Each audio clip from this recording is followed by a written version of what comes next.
Who are you?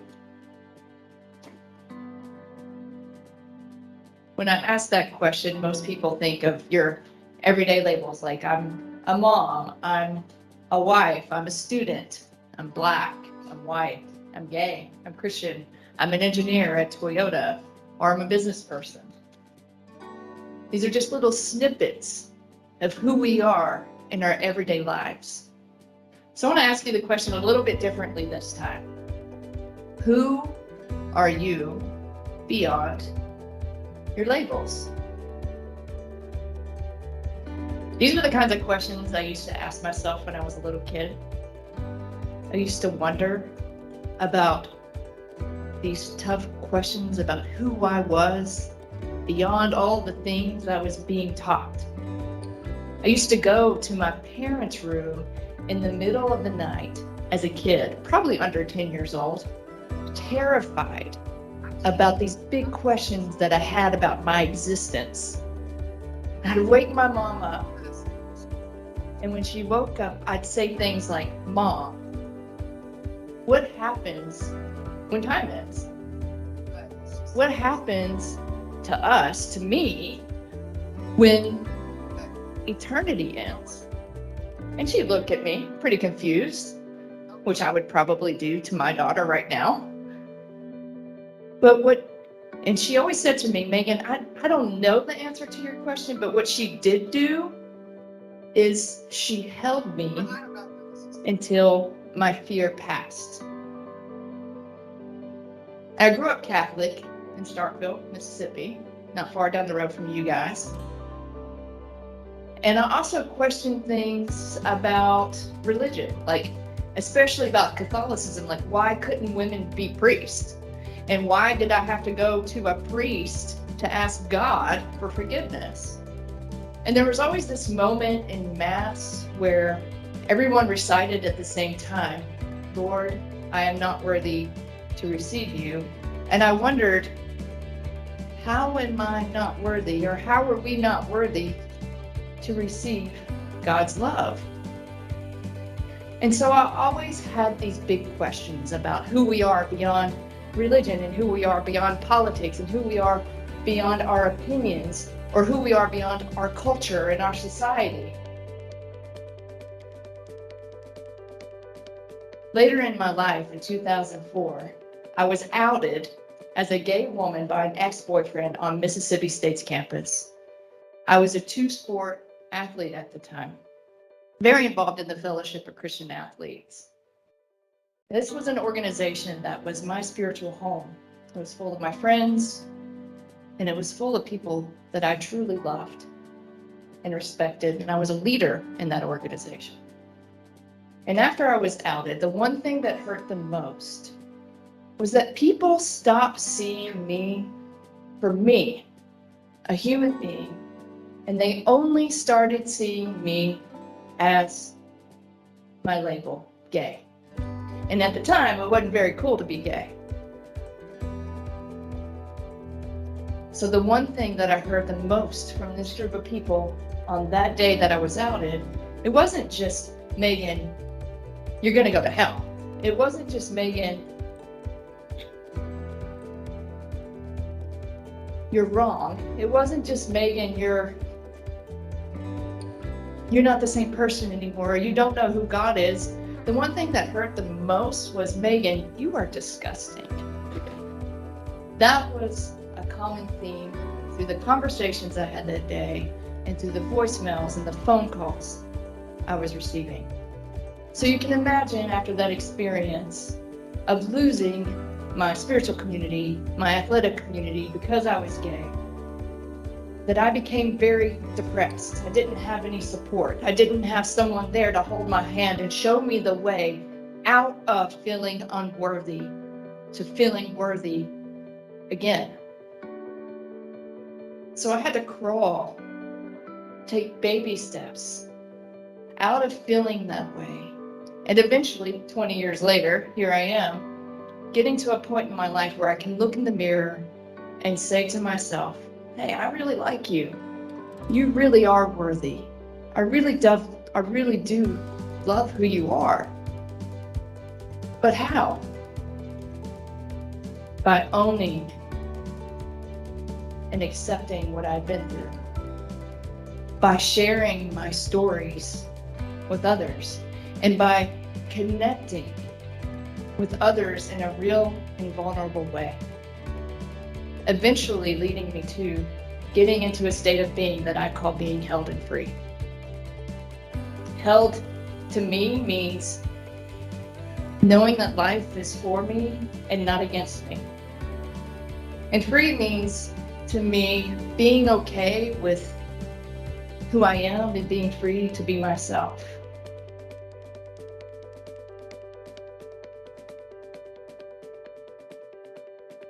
So how did I get to the state of being that is now my foundation?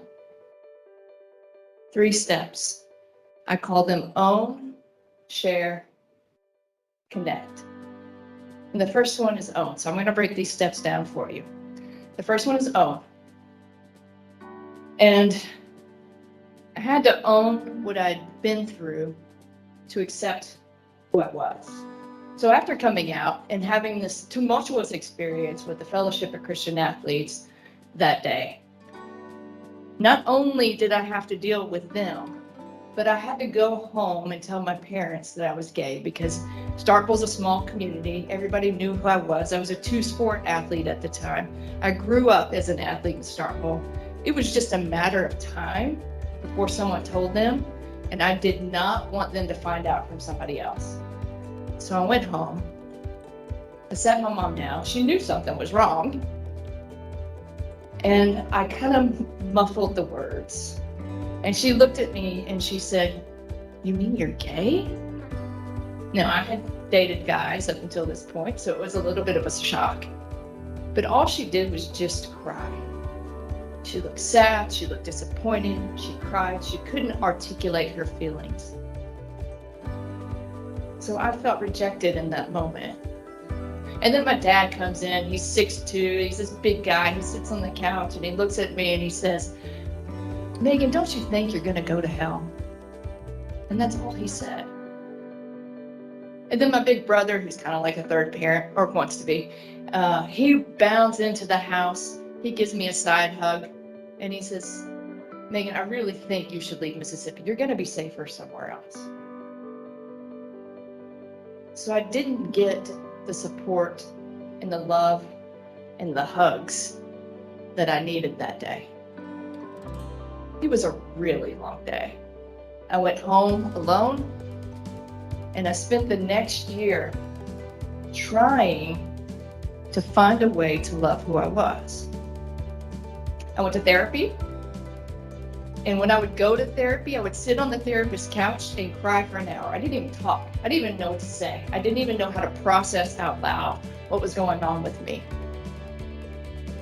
After a year, I knew I needed to leave Mississippi to at least get to a place where I could be myself, outside of our culture, outside of where I grew up in, outside of the pressure of the relationships that are around me that couldn't quite figure out what to do with me now. I felt responsible for a lot of the upheaval. So I needed to leave. So I ended up at Florida State. And at Florida State, I was able to be myself from the get-go because I chose to. I played rugby, broke a few bones, and then I ended up getting another graduate degree. And after coming out of the closet, kind of this pattern I got into was I started choosing really bad relationships. So that really started at Florida State. I started choosing people who weren't good for me. That pattern followed me to Miami and my first real big girl job at the Miami Lighthouse for the Blind. And I was in this relationship with a woman who eventually we moved to Colorado. She got a job in Colorado. I followed her. Once we got to Colorado, the relationship turned into being very emotionally abusive. I lost a ton of weight. I got to this point where I was very depressed. And she broke up with me, thankfully. I don't think I had the strength to do it myself. But I knew at that point that if I were choosing these people who weren't good for me, then I must not like who I am very much. I must not have that much confidence to choose someone to love me as I was. And so I hit rock bottom.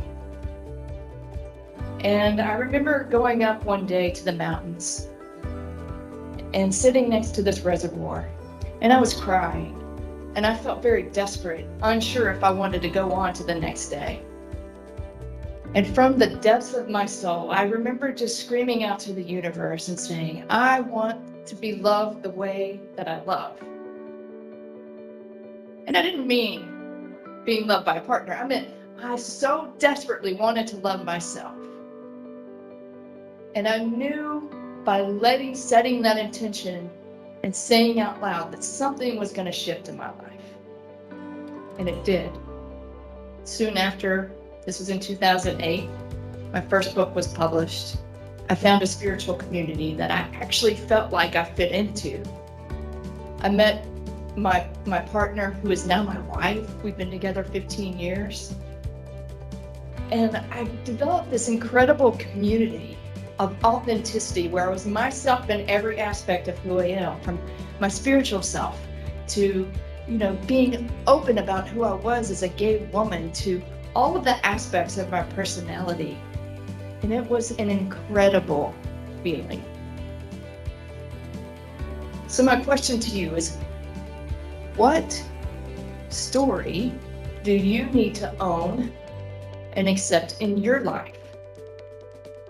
What stories as a whole in your team here at Toyota, or as a whole as a Toyota, the corporation, what stories do you need to accept to enhance your cohesiveness and your cooperation amongst your industry, or amongst your own success rate, or how you measure success? Just things to ponder. Number 2, share. So to me, sharing isn't about just talking. It's about being willing to be seen for who you are. Talking and being seen are two very different things. You can go into a conversation talking, and you can go into a conversation talking while also receiving. So I was in Colorado, having a great time, very happy with my life. I was standing at a friend's kitchen window one day. She had this beautiful view of the mountains, and all of a sudden, this vision of Mississippi comes across. And it wasn't like, oh, there's Mississippi, like walking across the window. No, it was just this knowing. I saw Mississippi in my foresight, and I knew what it meant. It was calling me back home. What's the first thing I did? I cried. I did not want to come back home, but my soul needed to come back home. I wasn't facing my relationships and having those hard conversations. I wasn't facing the community that hurt me. I was keeping everything at a distance. I'd go visit, and then I'd come back, and it was all surface level stuff. And if I wanted to live an authentic life, which is really important to me, then I knew there were things that I needed to face. So Claire, my wife, who had never been to the South, decided that she was going to take the adventure with me. So we came back to Starkville in 2010. My family's there, my brothers, and in the community that I felt so terribly rejected by. And I thought at that point in my life, I thought, I'm okay. I can do this. Like, I'm confident. Like, I can be myself in every aspect of who I am. Everything's going to go great. It's going to be okay. I've got this, right? Like, I wouldn't be called home if I wasn't ready. And so we get here, and what's the first thing I did? I hid Claire from our landlord. I didn't want him to know that I was living with a woman because I was so afraid of being kicked out. It's a legit fear, right? But it wasn't one that I really wanted to have. So like a knock on the door, I was like, Claire, go upstairs. The landlord calls me on the phone. I'm like, Claire, go upstairs. I didn't want him to have any inkling. I was so full of shame and so full of fear. And that feeling helped me realize that it was time for me to start crawling out of my fears. I had to do what my mom had done for me all those years before. I had to learn to hold myself until the fear passed. And so little by little, I did small things, baby steps. Like, sometimes you go into the grocery store and you see somebody you really don't want to talk to. So you go to the other side and you avoid it. You just, instead of starting in the produce, you go to the freezer section. Yeah, that was me. I did that a lot because I was so afraid of being asked, Megan, are you married? And what was I going to say? Megan, do you have a church home yet? What was I going to say? I didn't have answers that weren't going to make the conversation uneasy. And eventually I started getting the courage to go up to people and have those conversations and initiate a conversation. So when people would ask me, Megan, are you married? I'd say, no, but this is my partner, Claire. Or Megan, you got a church home yet? No, I have a spiritual practice. I'm really comfortable with that. But it took time and time again of being okay with those everyday conversations with everyday people, of me just being authentic. And little by little, my confidence rose, no matter their response. But usually their response was pretty good because I opened the door. And we were able to have a conversation that ended up being more meaningful and helped me gain my confidence. And at some point, I realized I gotta have these harder conversations with my parents. So I asked my mom. My mom is my best friend. And having that emotional distance for us and for me was really a painful time for our relationship, but I wanted to get beyond that. So I asked her to write a letter about her perception and experience of my coming out day. And I was going to do the same thing, and we were going to be honest with each other. So I wrote a heartfelt letter about my perception of how she reacted to me. She wrote a heartfelt letter of her perception of what she was going through that day. We traded the letters. We had the hard conversation through writing, which I think it's okay. However you want to have a hard conversation, if both people agree, it's okay. We had this follow-up conversation from our letters, and what I realized was she was terrified and so stuck in her fear that she could not support me. She had to have her process. It wasn't about rejecting me. And what she realized, or what I got to say to her, was that I felt rejected and that she was able to apologize to me for that. And we were honest with each other. And we got over that hump in our relationship. So sharing became a very important part of my process and how I started dealing with building my confidence, not just as a gay woman, but as a human being. So my question to you is, what stories do you have to share to help you accept yourself further?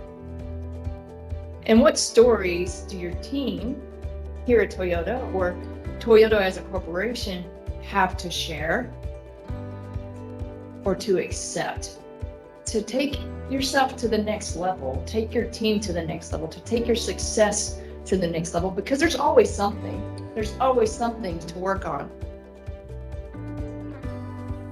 Number 3, connect. So connecting isn't about blaming others. It's about opening the door. It's about connecting in a real and vulnerable way. So eventually I got to a place where I really wanted to start connecting with others in a more meaningful way, because I needed it. I still was really not super confident, but I was definitely, making those strides. So I decided to start a blog called Beyond Labels. And I started sharing my experiences of who I am spiritually, of who I am as a person, and my experiences of coming out and how I struggled in Mississippi and how I still struggled against, just perceptions in general and how I was treated. And it started this forward movement of conversation from people of all walks of life, mainly my community in Starkville. So I began connecting with people in a deeper and more meaningful way because I was giving more of who I was. Eventually, I ended up on TV, people wanting me to be in debate with Baptist ministers about civil unions in Mississippi and gay marriage, equality in the United States. And I never debated. I was a conversationalist. I was an open the door through my experience. I was never pointing the finger and blaming and saying, you're wrong. I just shared my heart. And I found myself opening up more and more and more for every opportunity I was given to really connect with other human beings who maybe saw the world a little bit differently than me. Eventually, Mississippi State called me. They wanted me to be their first speaker at National Coming Out Day. And while I was really excited about this opportunity, I was absolutely terrified. This is going to be one of those full circle moments, like this is the first time I'm going to speak on campus since I was outed and rejected.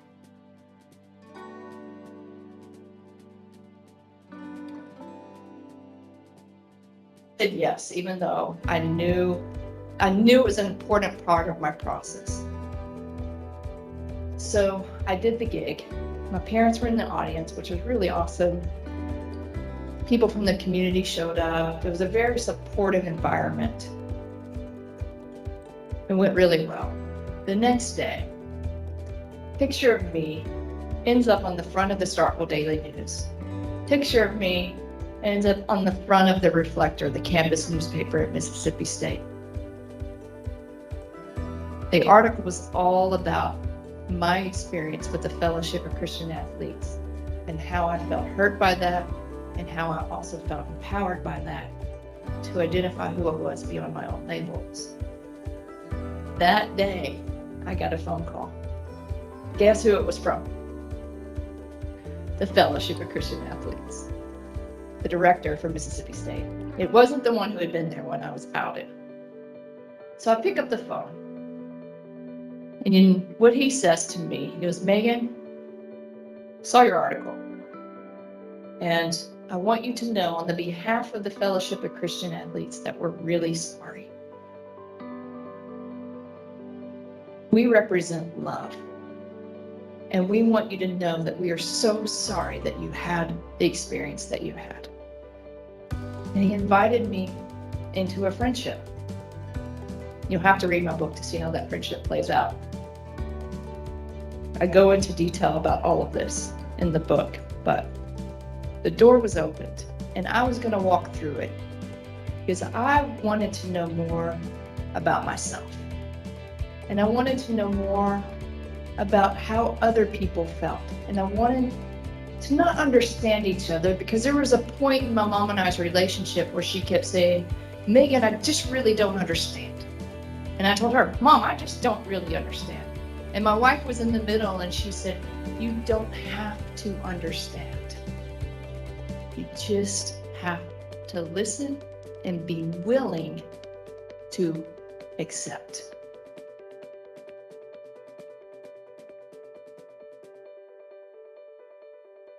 So, question comes back to you. How can you connect more to the relationships that matter to you in your life? How can you connect more to people who are different than you that will help you grow? And how can you, as an organization, as a corporation, as team members, connect with each other in a deeper and more meaningful way